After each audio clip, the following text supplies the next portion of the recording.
Hi dear student, welcome to education with me Ashish sir. हम standard 10 के most time the theorem तो basic proportionality theorem कहते हैं या तो थेल्स थ्योरम कहते हैं, फंडामेंटल थ्योरम ऑफ अरिथमेटिक भी कहते हैं। ये सारे नेम के बेस उसके क्वेश्चन रहते हैं।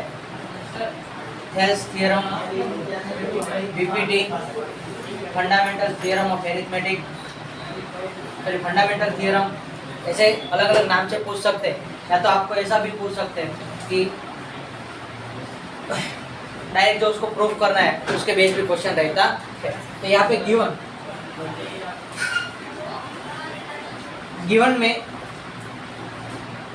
इन triangle ABC DE is parallel to BC,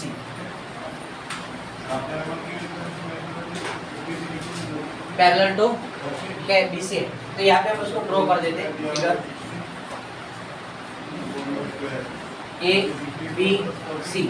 ABC में BC से पैरेलल लाइन D, और जो BC एंड D दोनों क्या है, पैरेलल है। ना हमें प्रूव क्या करना है, टू प्रूव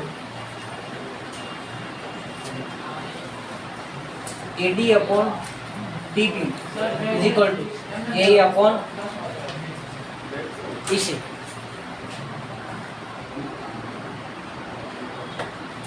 नाउ अब यहाँ पे हम कंस्ट्रक्शन करेंगे। कंस्ट्रक्शन में AD से परपेंडिकुलर लाइन हम ड्रॉ करेंगे जिसका नाम देते हैं EN, एंड यहाँ पे एक परपेंडिकुलर लाइन ड्रॉ करेंगे जो AC से परपेंडिकुलर है, तो क्या है DM। Draw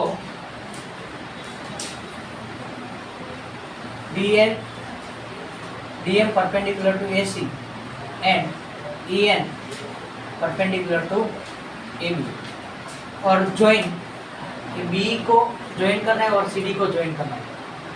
join BE and CD। Now proof में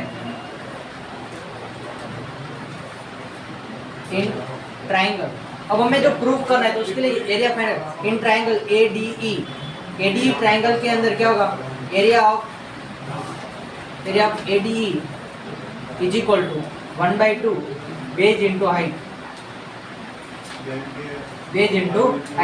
बेस क्या है 1/2, बेस हम AD लेते हैं तो हाइट क्या होगी, जब हम बेस AD लेते हैं तो AD से परपेंडिकुलर लाइन होती है, वो क्या होती है, उसकी हाइट होती है। तो हाइट क्या होगी EN। बाद में एरिया ऑफ ADE हुआ।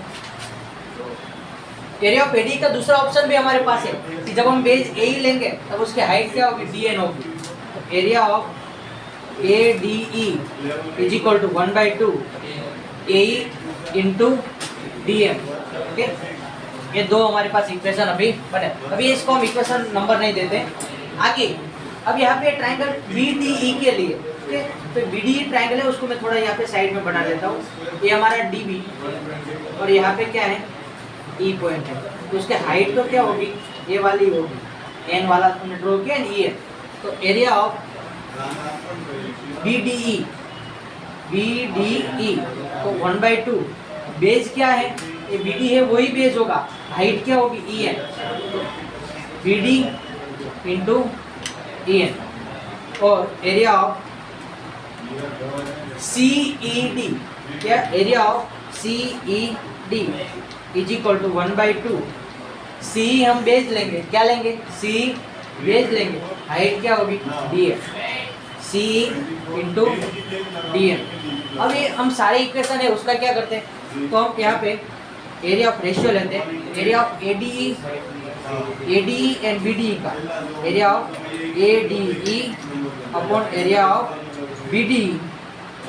तो एरिया ऑफ ADE क्या होगा 1/2, बेस क्या है AD और हाइट क्या है EN, और यहाँ पे 1/2 बेस क्या है BD, हाइट क्या है EN कैंसिल आउट, 1/2 कैंसिल, यानी कि बचा क्या हमारे पास AD अपॉन BD लिखते हैं या तो DB लिखते हैं, क्योंकि हमें DB प्रूव करना है तो हम DB लिखते हैं। ओके, तो यहाँ पे DB, यहाँ पे भी हम DB कर देते हैं,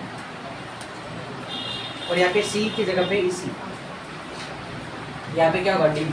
इसको इक्वेशन 1 कहते हैं। अब एरिया ऑफ ADE और नीचे area of C E D 1/2 A into D M, यहाँ पे 1/2 E C into D M, D M cancel, 1/2 cancel, तो क्या होगा ए अपॉन ई सी। इसको इक्वेशन 2 कह दो। अब यहाँ पे हमारे पास क्या है, ये दोनों का रेशियो, ये दोनों इक्वल अब प्रूव करना है। क्या प्रूव करना है, ये दोनों इक्वल प्रूव करना है। प्रूव में यही करना है ना, इक्वल। तो इक्वल कैसे प्रूव करें? अब ऊपर तो देखो यहाँ पे इक्वेशन हमने एडी दोनों में इक्वेशन में एडी है, बट ये बीडी और सीडी इक्वल होगा।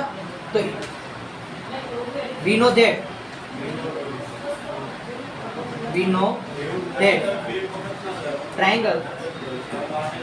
triangle BDE and CED, triangle BDE and triangle CDE are on same base।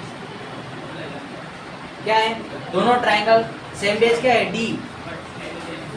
and between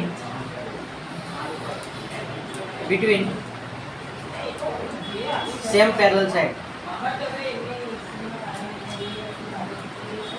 कौन सी दो same parallel side, D and B C, जो में गिवन में है ना, D is parallel to B C, same parallel side D and B C. So area of B D E equal to area of C E D, दोनों का area equal होगा। तो इसको इक्वेशन नंबर 3 दे दो। From equation 1 and 3, from equation 1, 2 and 3, 1, 2, 3 equation के base हम क्या करेंगे, यहाँ पे area of A D E upon area of B D equal to area of A D E, और यहाँ पे area of C D E. Okay, तो दोनों का एरिया क्या है, इक्वल हम लिख सकते हैं। तो यहाँ पे area of AD upon BD क्या है, एडी अपॉन डीबी है, एडी अपॉन डीबी, और एरिया ऑफ एडी सीडी यानी कि क्या, ए अपॉन ईसी है, ए अपॉन ईसी। जो हमें प्रूव करना था वो हो जा रहा है। तो hence prove. Okay, thank you student watching for videos.